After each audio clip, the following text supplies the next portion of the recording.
Hello and welcome to Music and Art in the Catholic Tradition, Module 3, Lesson 4. Today I want to just cover some of the things that we haven't covered already from this module, talk a little bit about music, and get us ready to move into the Counter-Reformation. So, let's start with music. When last we left music, and I know that I give you little text lessons about the music examples as I post them so that you can read more about them and all that. So I won't have to cover those things in detail. But I just want to go over again music history from where we left off in the medieval era up until about this point. So we've talked a lot about the revival, the rebirth, the renaissance of art in Europe during the 16th century, the 15th and 16th century. But Renaissance doesn't exactly apply to music the same way it does to art.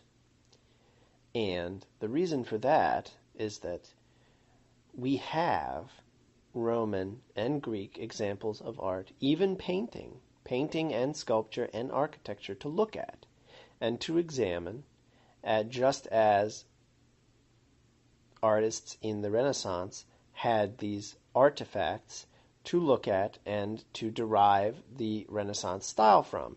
They were able to rediscover the style of the ancient Greeks and Romans and incorporate it into the Renaissance style. But musicians in the Renaissance were not able to recover or rediscover ancient Greek music because it wasn't written down, at least not in a quantity that would make it available to people at that time when it was much, much harder to find things as it is. And even then, it was written down, the examples that we do have are written down in such a way that it wouldn't have been easy for them necessarily to even find out what it was saying or to recognize that it was music, because at the time of the Renaissance, we're firmly using a graphic notation system that was not in use during the ancient Greek and Roman times. So there are a number of reasons why an actual rebirth of ancient Greek and Roman music was not possible. And musicians know this. Tinctorius himself in the reading mentions we don't know what their music was like, but surely it must have been great. And so there's an interesting, this results in a number of interesting things.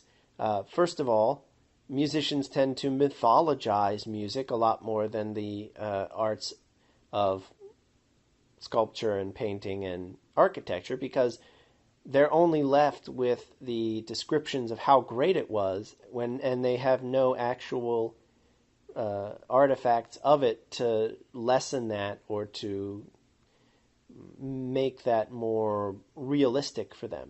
So it's like if you watch movies, let's say that your favorite movie star is Matthew McConaughey, for example, and you watch his movies and you think he's absolutely great. Like, you're really obsessed with him and you think he's like the perfect actor and the perfect person, and you never meet him.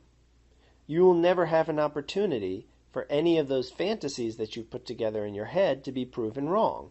So you could continue to believe them, the very best things about him, and they never be proven contrary.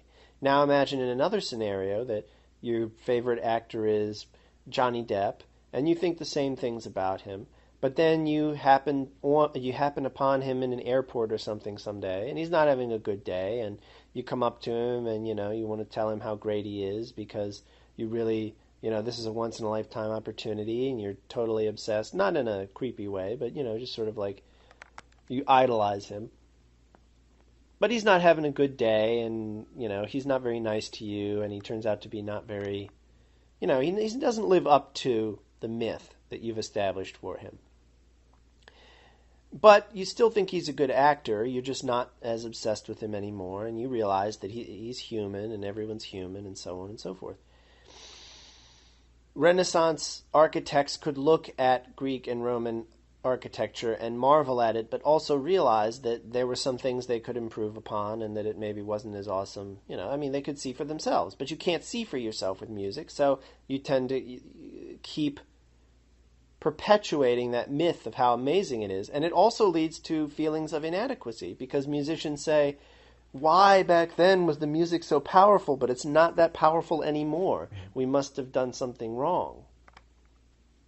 Why was the music so powerful back then, but it's not powerful now? We must be using an imperfect musical system, and we need to find a way to get back to that system. And this desire to rebirth Greek and Roman music without any idea concretely how to do it, without any specific examples, is what leads us out of the Renaissance in music into the Baroque era. The Baroque era begins for us at the invention of opera, and opera is, for the Florentine Camerata, a group of nobles and literati and artists who got together to discuss painting and art and philosophy. For them, opera was the best guess of what ancient Greek theater was. They thought all ancient Greek theater was sung. It was sung throughout, and so that's what they did with opera. They thought that opera was sung in a way that was more speech-like, and so they created what they called recitative, or a recitation-like music that can still be sung, but is more like speech. And they did that because all they could do was guess what ancient Greek music sounded like. So they ended up creating something new, but they weren't trying to create something new, they were trying to create something authentic. So they had the revival of ancient Greek and Roman literature, and they read a lot about music in those works, but they just couldn't see examples to base their Renaissance on. Now, we also see a lot of changes in music in the Renaissance that we cannot ascribe to ancient Greek thought. We see four-voice texture dominate. We see the introduction of imitation, where each line takes turns presenting the same musical material before they break off and do different things. And it's all the same view of beauty, basically, that proportion and order and balance and harmony are important. But it's just another interpretation of it. It's a quest to do something different for the sake of variety, but within the same bounds, If somebody said, you have 3 colors, red, green, and blue, and you can paint a painting, it has to be the same painting every time, but you can paint it using those 3 colors any way you want, then you would probably try, and you have to do it 10 times. You have to paint the painting 10 times. I think very few people would paint the same painting with the same colors in the same way every single time. I think they would use those different colors in the parameters in which they're allowed to use them and do things differently. And sometimes those colors would mix together on the boundaries and create new colors accidentally, and people would realize that those colors could be created, and they would realize that they are, interesting to use, and then they would end up using them as well, and they would expand their palette that way. And I think that's sort of how music develops, and developed specifically in the period we're talking about. Musicians realized they could use these new techniques, like imitation, and they realized that the hierarchical structure where you have 2 faster moving voices and slower moving voices under those wouldn't work with imitation, so they had to equalize the voices so that imitation would work, and that created a different texture, and that created a different way of organizing the piece, so that now they could break it up into sections, and now they could focus more on the text with the imitations. They could present an imitation after every line of text, and it's just one little step after another, using what you already have, using the guidelines that are given. This is what beauty is, and you try things out and see what works, and if something new tends to be proportional and fitting, then you use that as well.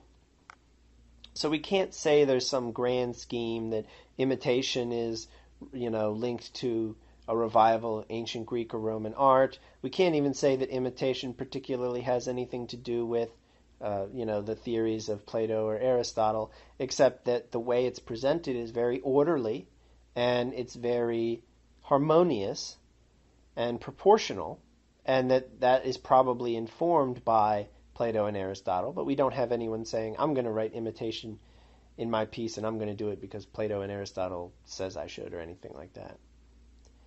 And there are types of music that arise in the secular genres that has nothing to do with Plato and Aristotle, or has very little to do with them. And as far as the Catholic tradition goes, there's actually quite a bit of consistency on the large scale in terms of the Renaissance. We see in the late 14th century an interest in the Mass. This interest in the Mass becomes in the Renaissance a massive interest in the Mass. You'll notice in the Cortese reading from Lesson 1, he mentions that writing masses is considered the mark of excellence for composers. And that makes sense because the Mass is the largest, not just in the sacred realm, but in the sacred and secular realm. The Mass is the largest genre in which a composer can write at the time. The unified Mass cycle, ordinary cycle, because we have multiple pieces, as I said before, like multiple rooms of a church, that you can decorate slightly differently and you can unify in various ways. And indeed, in the Renaissance, composers emphasized trying to find new ways to unify their masses, trying to find better ways to unify their masses. And they started by using the same chant, melody in every movement as a tenor, as one particular voice would hold the same melody every time. And then eventually they take that same melody and they still use it in every single movement, but they break it up and now they share it amongst the voices.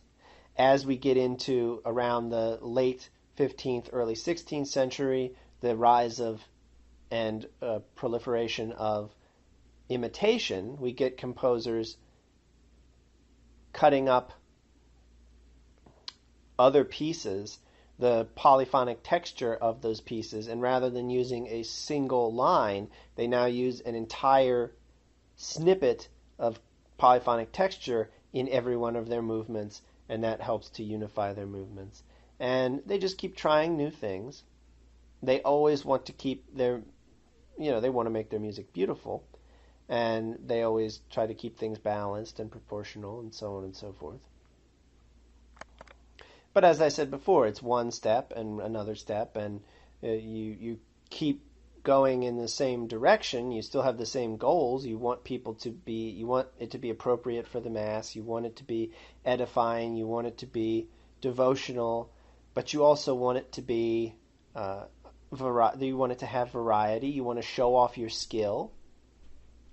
You want to stand out amongst your fellow professionals. And that's what we get. Sometimes I wish there was a teleological way of explaining history where everything made sense and it was all directed towards a singular goal. But the reality of history is that it's not like that. It's messy.